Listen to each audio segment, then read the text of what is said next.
because to change your credit union starts with you first. If you want to change an outcome, then you got to focus on the behaviors.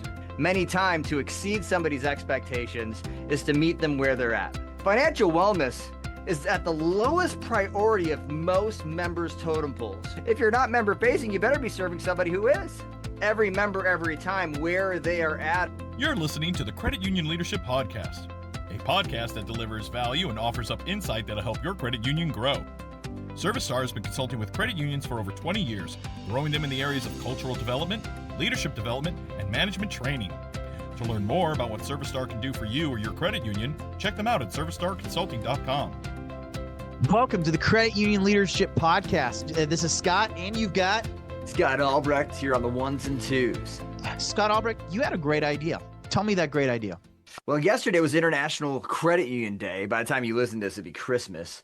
But we were celebrating International Credit Union Day with an International Credit Union call where we talked about improving sales and service cultures at credit unions. We had the recording, we edited it, and we were like, you know what? Let's go ahead and make that a podcast. And that's what this is. You get to listen to a webinar you didn't sign up for right here on the Credit Union Leadership Podcast. Yeah, so you may have not had time or maybe not even known about it, which that actually is a good shout out, is that, hey, we do these free webinars quarterly that you can come to, learn about what we do, and get some tidbits, some secret golden nuggets. Albrecht, who is this recording for? Who does this help? Credit unions that need the change in the upcoming fiscal year.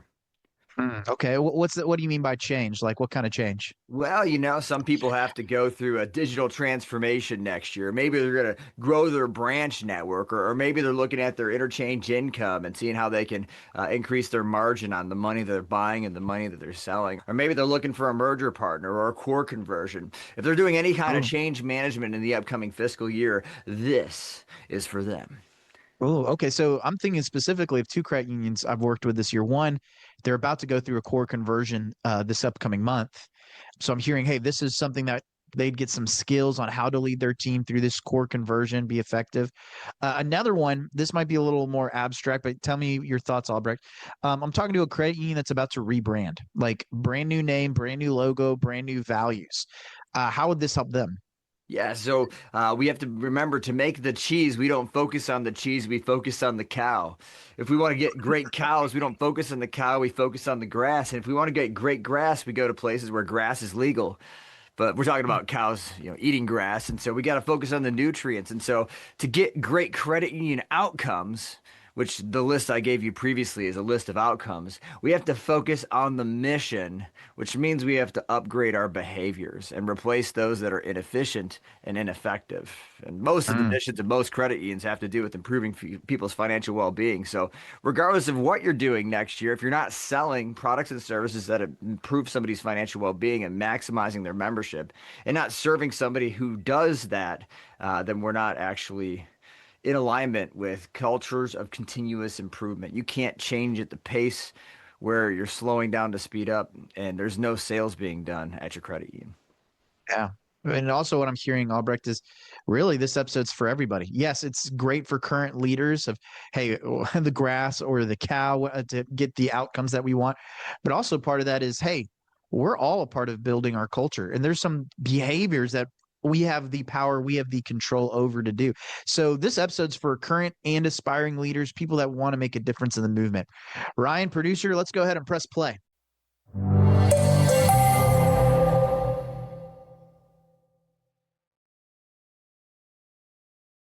All right.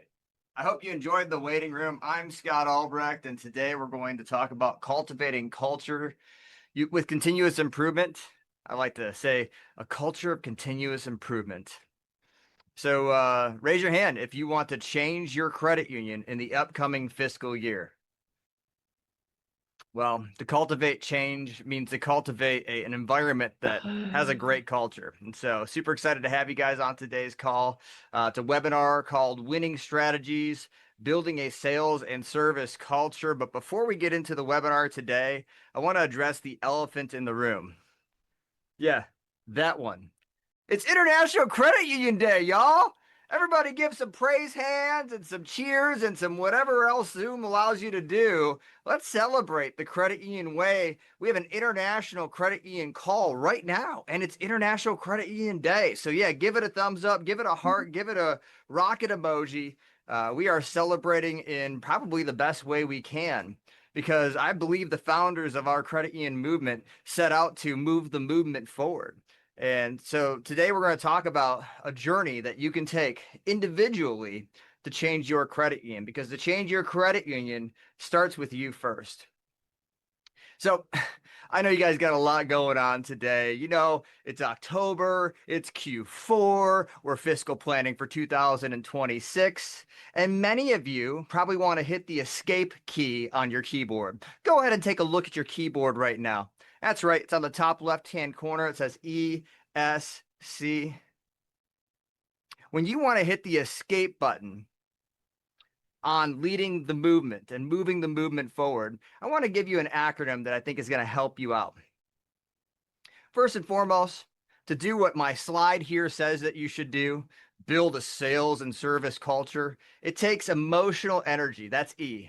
We're going to talk about what it takes to give yourself a full reserve, to be able to bring emotional energy, to change culture, to have that culture of continuous improvement. S, self-discipline. You got to be able to live the life that you're preaching to your others. Walk the walk and talk the talk. So take self-discipline. And C, it takes courage.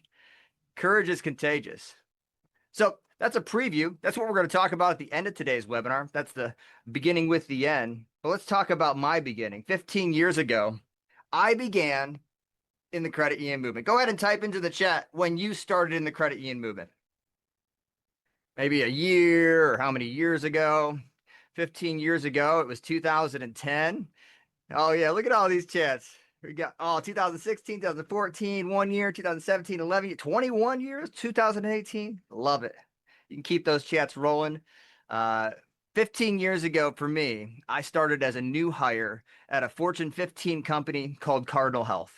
Cardinal Health had a fitness center downstairs. I joined that.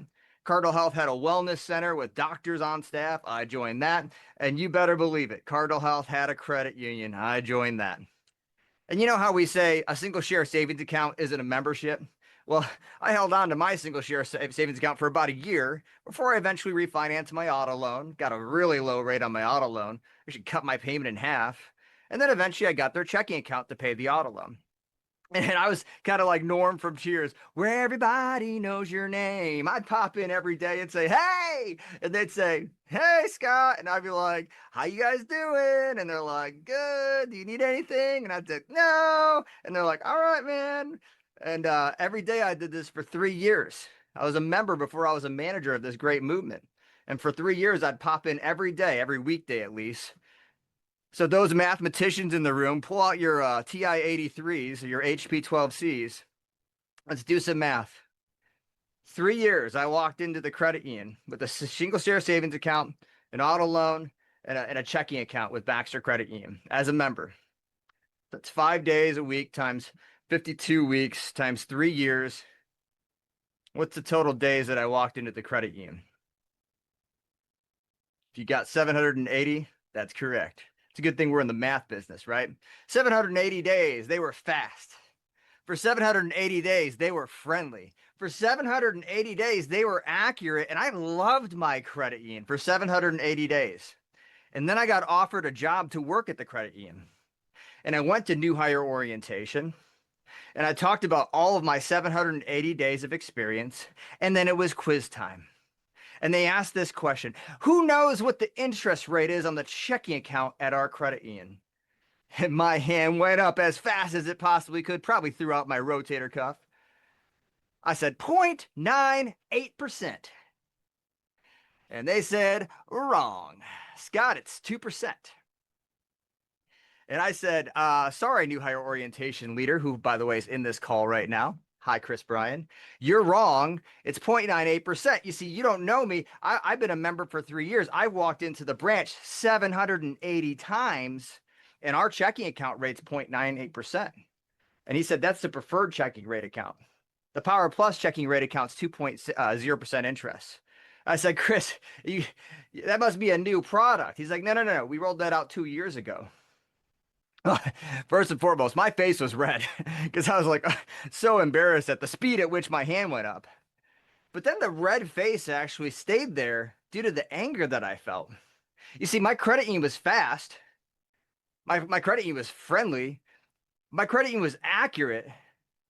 But there was one thing that they missed. They missed the emotional energy, the self-discipline, and the courage to step up and step into my membership and have a conversation about how to maximize my membership. You see, it takes emotional energy, self-discipline, and courage to be able to step into someone just popping by to say hi and challenging the opportunity to do more with the credit union. You see, my mom used to tell me that money doesn't grow on trees. And Joyce Albrecht was right. It grows at your local credit union. So on International Credit Union Day, I thought we'd take a journey. I think we'd go for a little walk down memory lane and talk about why we're really here. You know, if you're a cheese farmer, my background's not dairy, so please forgive the analogy. But if you want to get the best kind of cheese, you don't focus on the cheese. You focus on the milk, right? Good milk equals good cheese. And if you focus on getting the best milk, you don't focus on the milk, you focus on the cow, right? You get the best milk from a good cow. And if you want to get the best cows, you don't focus on the cow, you focus on what you're feeding the cow, which would be the grass, the land. And if you want to focus on the grass, then you probably don't focus on the grass, you focus on the nutrients that you're putting into the grass. What's the nitrogen? What's the phosphorus? What's whatever else you put into grass? I don't know. And the same is true at the credit union. I'm guessing you all have a lot on your list of things to do. Maybe you're getting a digital transformation going on at your credit union. Raise your hand if you're doing a digital transformation at your credit union. Maybe you're trying to expand your network. Maybe you're opening up your field of membership to different counties around the area. Raise your hand if you're in that category. Maybe you're doing a new core. You're converting to a new core system that will facilitate your ability to more channels and more opportunities online. That's it. Okay. Maybe you're actually looking at your entire online platform and switching vendors there. Anyone doing an online platform change? Maybe you're getting a new branch next year. Anyone with a new branch next year? Maybe you're getting multiple new branches next year. The point is, this is the cheese. And if you focus on the cheese, you don't get cheese. You just have a bunch of people staring at cheese. Let's really focus on what brings three things to work for people that work for us. Every employee that you have has three needs. Do you know what they are? Go ahead and grab a number 2 pencil and write them down.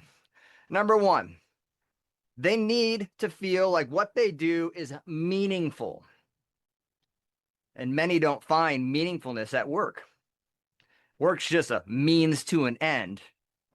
But we can actually paint meaningfulness into everyday things that they're working on. Number 2, they need to find significance.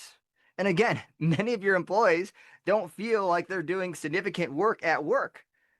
Instead, they give you all the significant, important, and urgent things to do. And then they sit there and wait for the 5 o'clock to roll around. Is it Friday yet? You know, people that are really enthusiasts about is it Friday yet, they renamed today. Do you know what today's name is? No, not International Credit Union Day. Today's Friday Eve.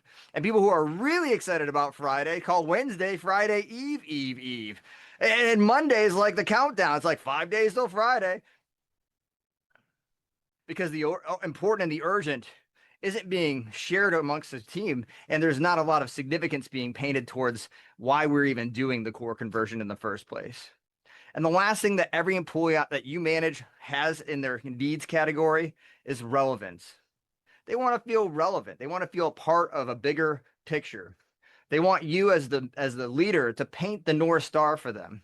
Everyone needs a light at the end of the tunnel. Yeah, sure, we're in the tunnel, and sure, we're whistling while we work, but it takes a leader to paint that missional language into why we're doing a core conversion, why we're doing a digital transformation, why we're building a new branch, why we're expanding our field of membership.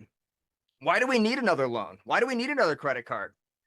You see, Gallup says that if we talk about mission, just 10% more at our credit unions will increase productivity by over 4% and will decrease turnover by over 8%.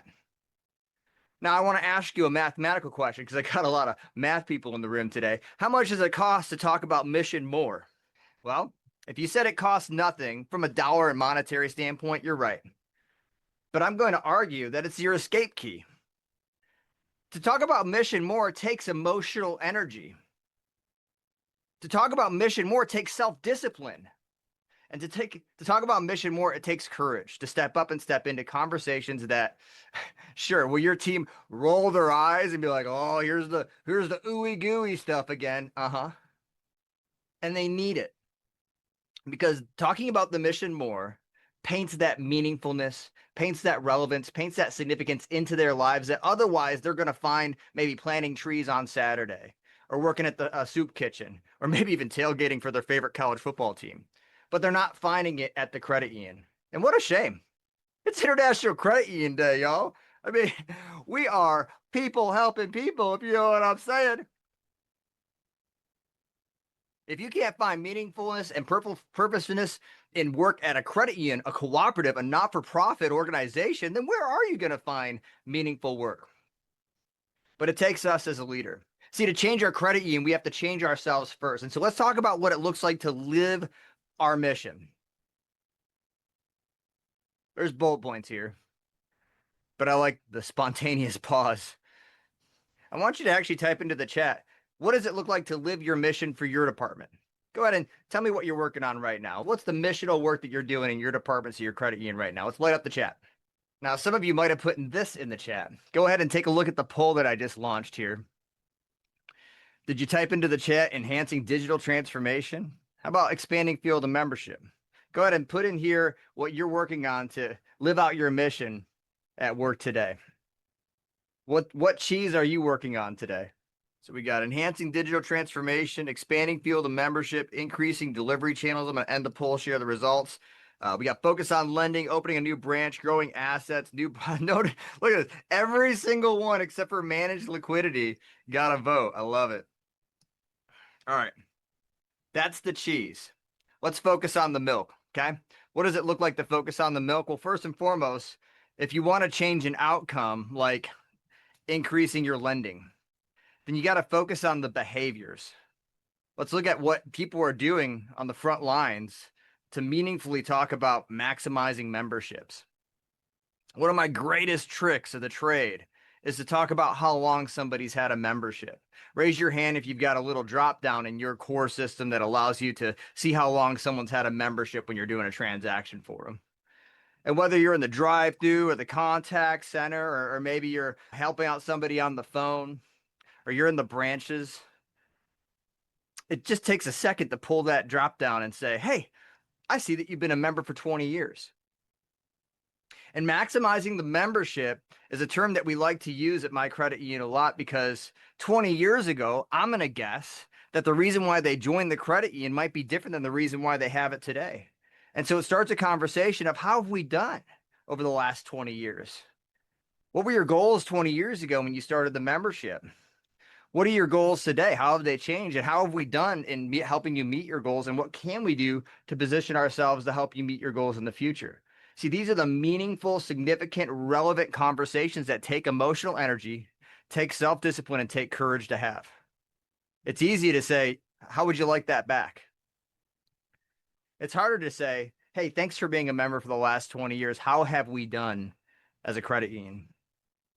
There was a famous mayor of New York City in the 1980s that would walk around town and just kind of meet people on the street as he was trying to kind of reform New York City into the safe city that we know it today. In the 80s, it was not what we know it to be today.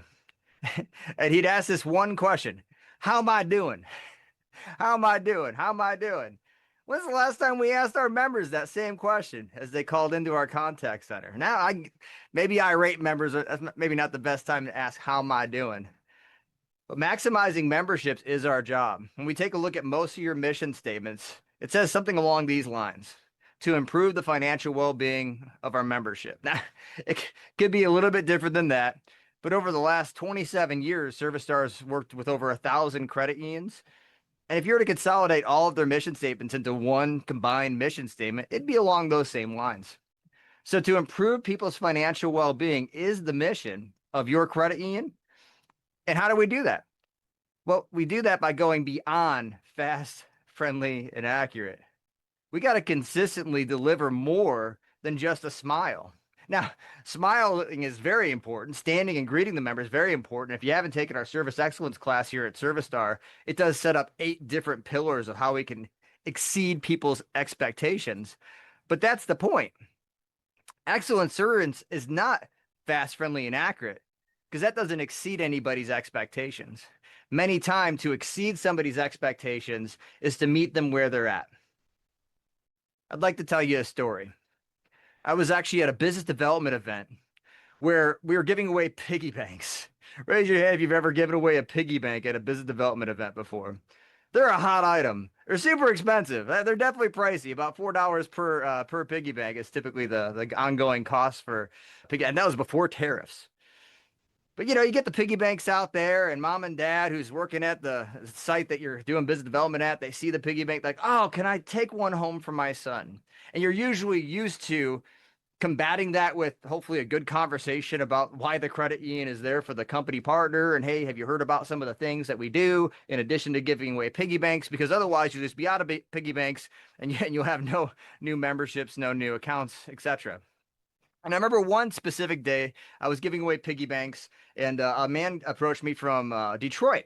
His name was Omar, and he was from Detroit. He was now where I was at, and he said, "Hey, can I have a piggy bank for my son?" And I said, "You know what? I think I can do a lot more than give you a piggy bank today." And he looked me dead set in the eyes, and he said, "What you have is not for me." Kind of like a Randy Jackson from American Idol, like, "That's not for me, dog." And I don't know if you're competitive like I am, but I like a good challenge. And that sounded a lot like a challenge. And I said, try me. And he's like, you don't understand. I'm a single dad. I've got a very low income and my credit score is toast. You're not going to be able to help me. And now I've really heard a challenge. And I'm like, here, give me $300 of your next paycheck. I'll get you a secured credit card and we'll see. We'll see where that goes. Now, he did exactly what I asked him to do. And 2 years later, I'm at a different distribution center. Completely forgot that whole conversation. Shame on me. But this time it's a night shift. Anyone ever work a night shift, like a third shift at a distribution center? Okay, it's dark, it's lonely, and yeah, people don't want to talk to you at 3 a.m. So I'm in the cafeteria by myself, and I hear a voice off in the distance, off yonder. Hey, are you Scott? Yeah, it's Omar from Detroit. Do you remember me? Now listen, y'all, I'm from Detroit. I'm starting to look for exits. I'm like, all right, I didn't know this is how I was gonna die. I'm gonna perish doing business development in a distribution center. Okay, here we go. Talk about courage. Talk about emotional energy. Talk about self-discipline. Oh no, I want to hit the escape key, baby. And then he gets up into the light and I can recognize his face. It's like, oh, okay, I'm not going to get shot today. This is great. And he's like, you don't remember me, do you? Don't you hate it when people say that? I absolutely hate it when people say that. I said, I'm so sorry. Yeah, your face is familiar. Please share what's going on. And he said, it's crazy that you're here, Scott. It's crazy that you're here. I called your credit union before I came to my third shift here at this company, and I'm pre-approved for a mortgage. And I said, all right, hey, that's cool. He got a little bit closer. He's like, you really don't know who I am, do you? Now I was feeling really bad. He said, Scott, I'm Omar from Detroit. I'm a single dad who's been trying desperately by working third shift, first shift, picking up any shift I can to leave a legacy for my son. And up until 2 years ago, I really thought that my efforts were hopeless until you had a conversation with me that changed my mind. It was because of what you said 2 years ago that I now can leave a legacy for my son. Omar from Detroit changed the way that I viewed my work. You see, we were doing fast, friendly, and accurate service. I was going to work for a paycheck before I met Omar from Detroit. But after Omar from Detroit, I tried to look for ways to pay dividends in others. I got a little taste of the credit union movement. And to be honest, I got addicted. And so there's a lot more that we can do than just, hi, how are you doing? How's the grandkids? There's a lot more that we can do than, hey, is there anything else I can get for you? Great, see you next Friday. There's a lot more that we can do than, hey, Scott, hey, do you need anything? Okay, great. Well, hey, I'll see you next day. Every member, every time is maybe what some sales programs you've heard say. We need to sell more credit cards. So every member, every time, pitch them the credit card and we'll get more credit cards. Does it work? 100%. Is it in alignment with our mission? No, they don't need a credit card. Every member, every time, where they are at is what I'm going to add to that statement. You got Tracy, single mom, coming into the credit union with 3 kids to pay her first payment on her auto loan. Are you going to let Tracy, single mom, come in 71 more times with 3 kids? Or are you going to live your mission and give her a better way? Are you going to lean in and have emotional energy and self-discipline and courage to say, hey, Tracy, I love that you came in today. Hey, congratulations on making your first payment of your auto loan. And by the way, I'm going to totally make this payment, but while I do so, I'm going to look for other ways to maximize your membership. Great. Well, hey, I made the payment. What I noticed here is that we actually might be able to make your life more convenient if we set up a checking account, a little bit of direct deposit, and automatic payment to this auto loan so that you don't have to get in your car, write yourself a to me from me check 71 more times. That's something we can get started for you today on. That's looking at the situation and having situational awareness. It's looking at the situation and having enough emotional energy to realize Tracy's kids are running around the credit union. Like the one kid wanted the purple sucker because they thought it was purple, but it's the question mark sucker.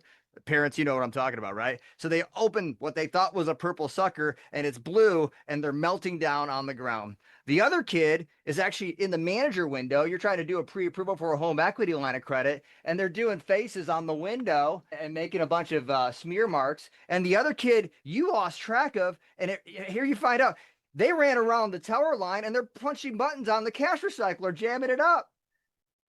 And you lean over, you say, Tracy, I think I might have found a way to make your life more convenient. And she looks at you, she's like, is it legal? Even if it's not, I'll meet you out back. I mean, every member, every time, where they are at means you know your members. And many of you might say, I would never do that to my member. That's why I joined the credit union in the first place. I don't want to turn into a bank. My members have everything already. My members are broke. My members are old. You make all the excuses in the world instead of having that emotional energy, that self-discipline, and that courage to step up and step into that conversation and show them a different way. Listen, financial wellness is at the lowest priority of most members' totem poles. Amen? Budget's the B word for most of our members. They'd rather do their taxes than go and do a budget for their family. We are the only place where we can have actually a meaningful, trust-filled conversation with the member about where they're spending their money, where they want to spend their money, and the gap between those two things. I mean, sure, they could talk about it at the barber, but they're not, because it's awkward. Heck, some of our members can't even talk about it with their own family. We are their trusted source to live out our mission, every member, every time. Does that just stick to member facing? Are my internal member facing people, or are you about to bail out of this? Are you about to hit escape on this call? Oh, wait, just more. Teamwork makes the dream work. It's everything. Can I tell you another story? Let me tell you about a time I had a moment of truth as I was serving my members at a member facing position. Somebody came in at 4:55 on a Friday. I still greeted him with a smile. Definitely call me late for dinner. And they said, hey, I overpaid my escrow. Can you help? And I tried to keep a straight face, but you know as well as I know, this is going to be a long transaction. And so what's step one when somebody overpaid their escrow? Pick up the phone and call mortgages? No, because they've trained us to never, ever, ever, ever do that. No, they've trained us to look at what? The SharePoint site. Can you take a look at the SharePoint site and see if there's a standardized operating process in place for overpayment on the escrows? Okay. Overpaid the escrow? Great, member. Member's like, are you Googling it? Because that's what it looks like. No, we got to look to see if there's an SOP for this. What's an SOP? Okay. So no SOP. Cool. Can I call mortgages now? No. Step two is you call account services. So I call account services. Again, it looks like to the member I'm phoning a friend. And account services like, dude, that's totally mortgages. We can't help you. Now it's 5:05. All my team members have left. They've locked the door and they've turned the lights off. Now I'm calling mortgages. Ring, ring, ring, ring, ring, ring. Mortgages like, hey, that's Senlar. Yeah, we do our servicing through Senlar. I call Senlar. They hang up on me. I call Senlar again. They're super rude. And they're like, no, that's the mortgage team. Here's somebody's direct extension at your company that we work with on overpaid escrows. I finally think that I'm getting there. Members frustrated. It's been 45 minutes. And I make this phone call. Now, guys, gals, I did not know who I was calling. I mean, I was essentially calling the oracle of my credit. Like I probably should have taken my shoes off, while in her presence. Let's call her Gertrude. Oh, mighty Gertrude, if you would allow me to have one question answered today. But I didn't know this. I just called the extension. Ring, ring, ring, ring. You know what the first thing out of Gertrude's mouth was? How did you get this number? Now, the member couldn't hear that side of the conversation, but the member could read my face. And they could read what I was thinking at that time. This is what I was thinking at that time. I can't serve the member if Gertrude can't serve me. I can't serve the member if Gertrude's only serving her department and her department team. I can't serve the member if Gertrude unlisted her number so that people like me wouldn't call people like her, which is exactly the words that came out of her mouth when I finally got a hold of somebody who could actually fix an overpaid escrow 45 minutes after a member started the conversation. Gertrude, if you're listening, that's not her real name, by the way. The service we provide to our member is never going to be better than the service we provide to each other. Meaning, Gertrude, I love you. But as the oracle, as the person who has the knowledge, you probably shouldn't unlist your number. You're not just working for the mortgage department, you work for the credit union. As a famous chicken sandwich founder once said, if you're not serving chicken sandwiches, you better be serving someone who is. Gertrude, it's not just the mortgage department that you serve. At the end of the day, people that say, I'm not member facing. Well, if you're not member facing, you better be serving somebody who is. And you know what's the sad part about this story?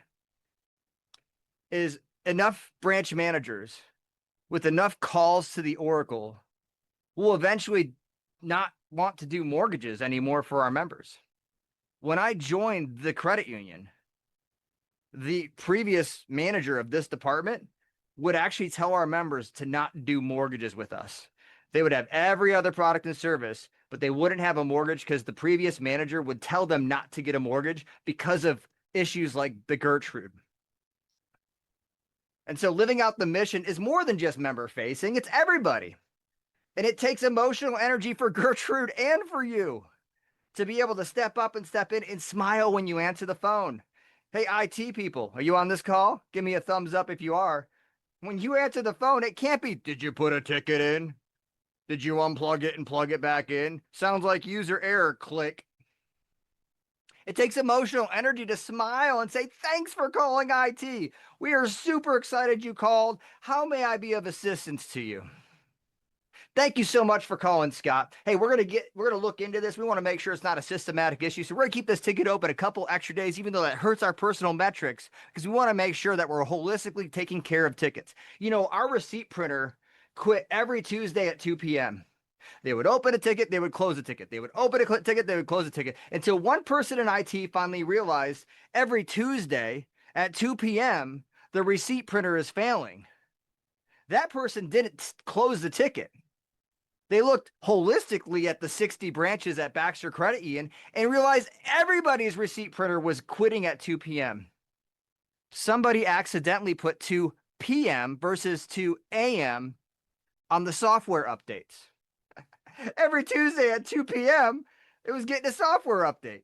It was getting a push to the new software.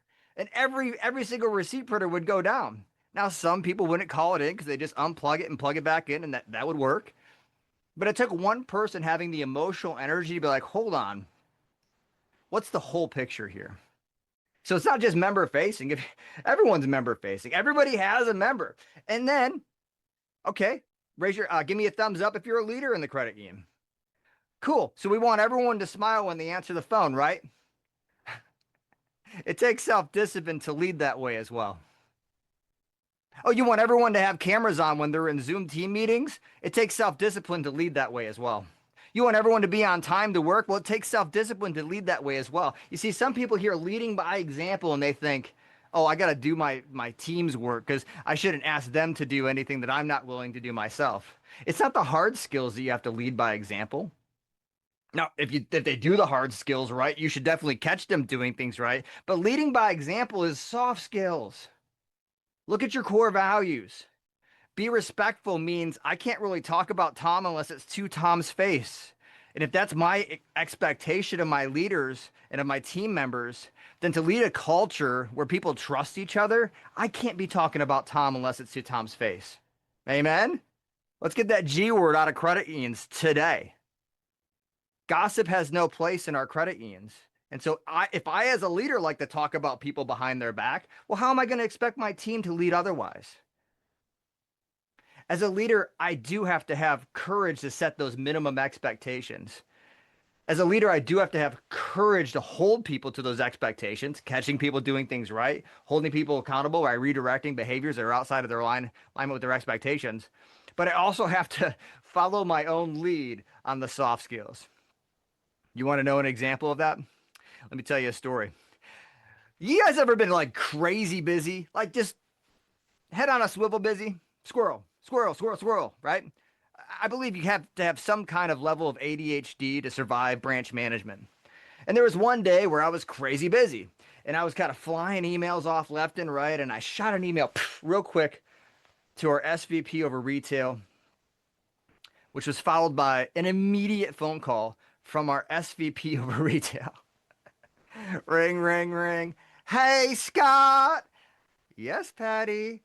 Hey, you know that email you sent me? Like the one I just sent like a minute ago? Yeah, Patty. Hey, Scott, I'm going to teach you something. I want you to put a smile in every email you send from now forward. I said, a smile, Patty. What does that mean? She's like, like a spoonful of sugar makes the medicine go down. Patty was from the South, so she is full of analogies. I was like, no, I don't understand. What are you talking about? She's like, Scott, the email you sent me said, Patty, I need this thing right away, ASAP. Thanks, Scott. Putting a smile in every email looks like this. Patty, I hope you're doing well. Please send me this when you have the opportunity to. It's many thanks, Scott Albrecht. And I said, Patty, I will yes, my bad. I'm sorry. She's like, listen, Scott, everybody's busy.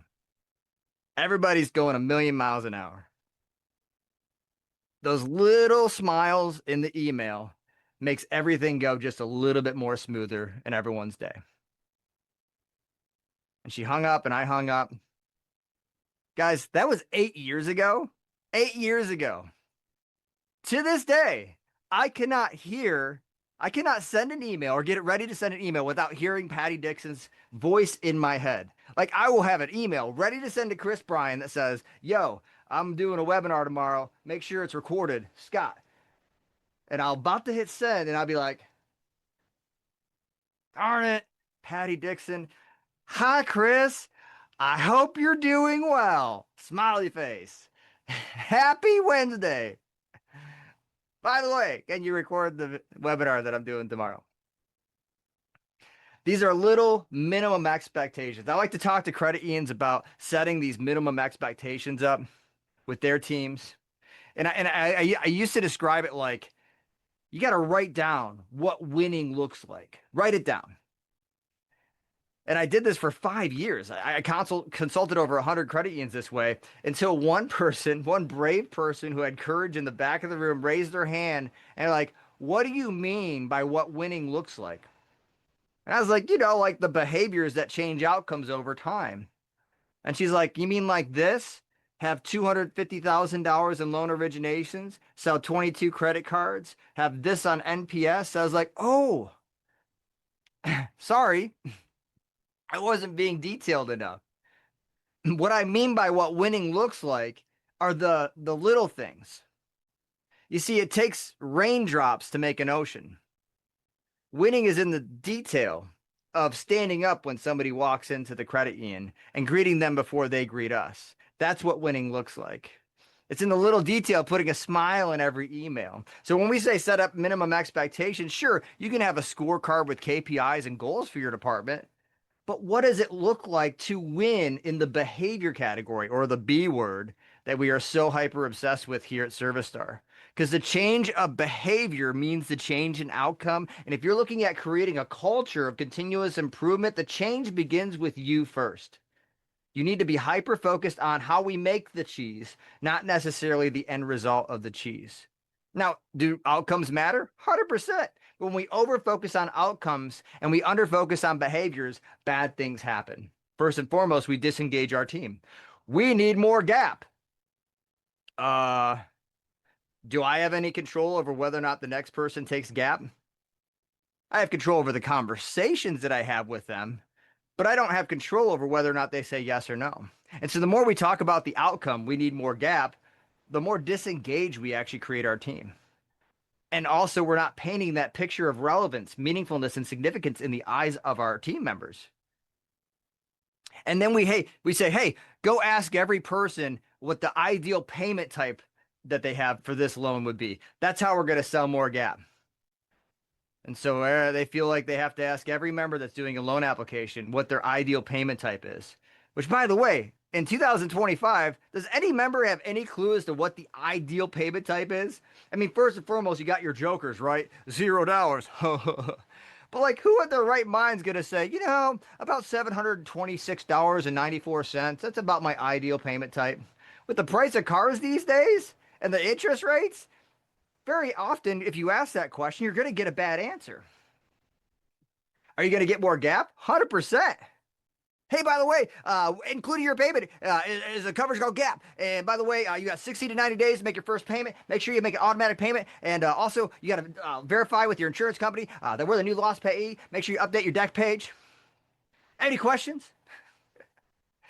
Good news. We got gap. Outcome. We focus on the outcome. We got the outcome. Woohoo! Until 60 to 90 days comes and they make their first payment. And what do they see on their statement? Something that you stated really quickly in the close that they don't remember you talking about. And what do they do? They just say, oh, well, I'm so glad that they protected me. I don't have any questions about this. Or do they load up your contact center with a bunch of calls from probably not so happy members? And because we talk so fast to get the gap included, they didn't hear about the lost payee to the declarations page. And now they have forced place insurance on their auto loan as well. So now they're even more irate. And because they didn't hear us about setting up that automatic payment, maybe they're actually late for their first payment, and maybe we're even threatening to repo. And you want great member experience.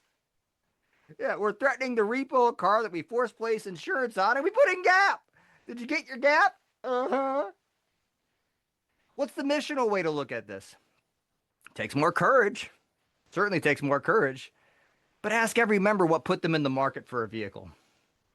Hey, what got you started to shop for a vehicle today? Well, transmission blew again, extended warranty. Hey, what put you in the market for a vehicle today? Well, hit a deer again, gap. Hey, what put you in the market for a vehicle today? Well, we're buying a car for my daughter. All of it. Yes, and bubble wrap.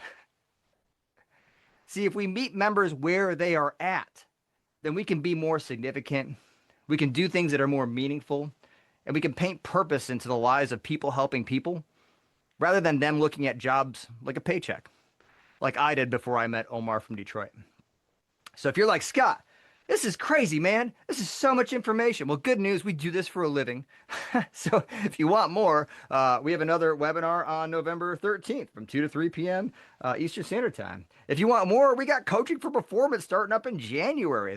We hold that class every quarter. We'd love to have you there. But first and foremost, I want you to take a look back on your keyboard. On the top left-hand corner, I want to give you some practical things that you can do today to show that you have emotional energy, to show that you have self-discipline, and to show that you have courage to be able to change your culture to a culture of continuous improvement. So how do you build a sales and service culture, Scott? It's been 42 minutes. Give me the deets. Give me the summary. Give me the key takeaways. Okay, here we go. Number one, you got to move beyond fast, friendly, and accurate. It's okay to talk about grandbabies, but eventually you have to turn that conversation into something that improves somebody's financial well-being. Number two, you have to have self-discipline to talk about mission more. You have to have self-discipline to speak to why we're doing a digital transformation, speak to why we're expanding our field of membership, speak to why we're doing increased delivery channels, speak to why we're focusing on lendings. Why are we opening a new branch? Why are we growing assets? Well, because we need more money or else we'll cease to be relevant. Well, that's not very purposeful. No, we are doing digital transformation because we have a lot of data in our data warehouse on how people spend money. And we want to make sure that we're living out our mission of improving people's financial wellness by using that data to forecast what might be a need in the future for our members. Record that somewhere and actually maybe proactively get ahead of it so that the member's not coming to us with a bankruptcy note or a broken marriage, because they never really talked about the B word. I want to focus on behavior so that more members are talking about their budget. The average member, y'all, does not know how much they make. Sure, do they know what their salary is? Yeah, but the average member doesn't know what the net take home is. After all expenses are called for, after all their spending is called for on their credit cards and their debit cards, if you were to do the math equation for what the delta is between how much they make and how much they spend, the average member doesn't even know that answer. How in the heck are they going to live their financial dreams if they don't even know what their net income per month is? That's where a credit union steps up and steps in. That's where they can't have that conversation at the shoe store. Sales and service culture is about maximizing memberships. Money does grow on trees at the credit union. Let's plant those trees with our behaviors. Change a behavior, change an outcome. Will you get expanded field of memberships? Sure. But let's stay purposeful and on point as to why we're helping people in different counties. Are we going to get increased delivery channels? Sure. But let's keep people reminded of why we're doing that in the first place. Sorry, I got distracted.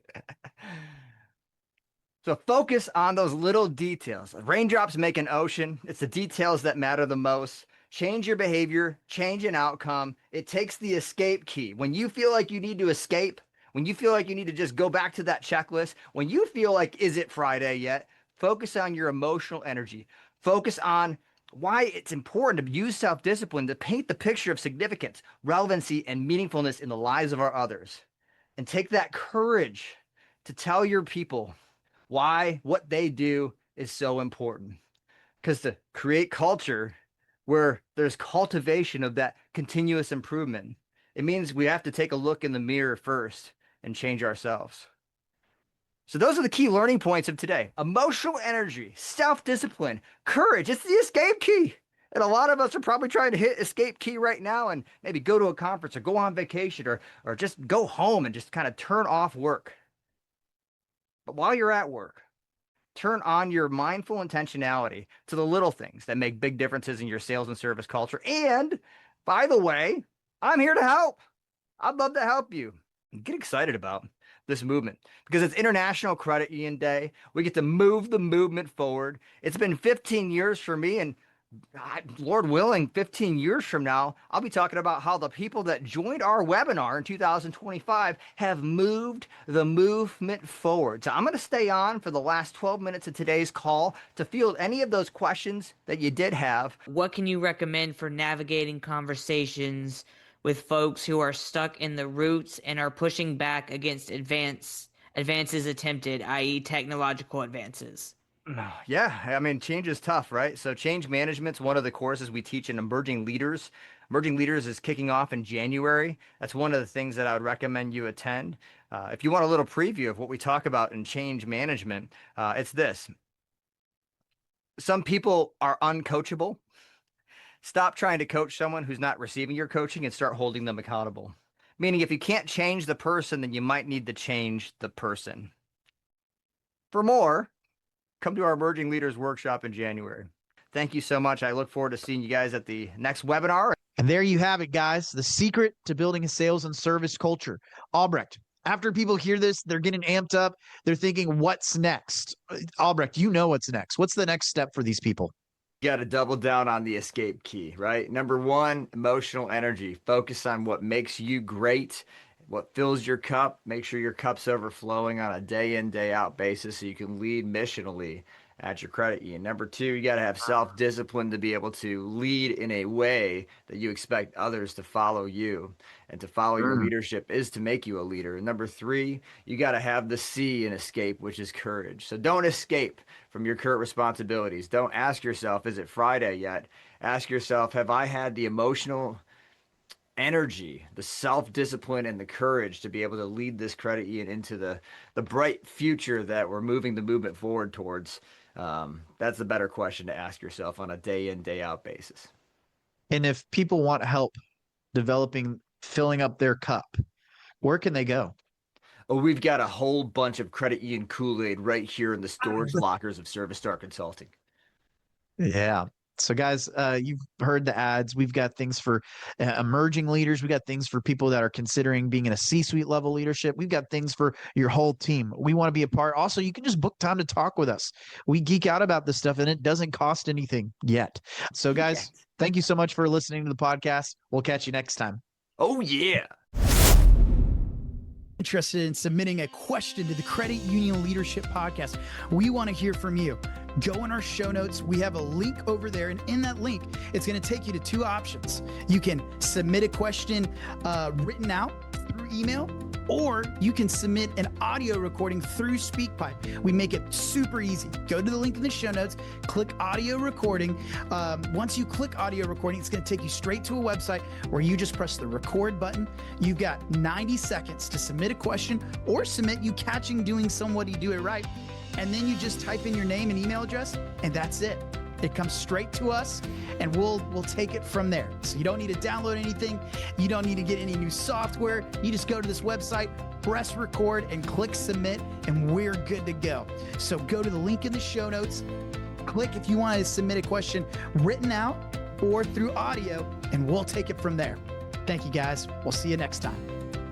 Hey, we are on YouTube. We've got video podcasts. So click the link in the show notes. Watch our YouTube video. We're working on how to get videos on Spotify and iTunes, Apple Music, things like that. But what we've learned is that people are 80% more likely to remember something if there's a visual associated with it. So watch our video podcast, comment, let us know how we can be better. Let us be part of your journey.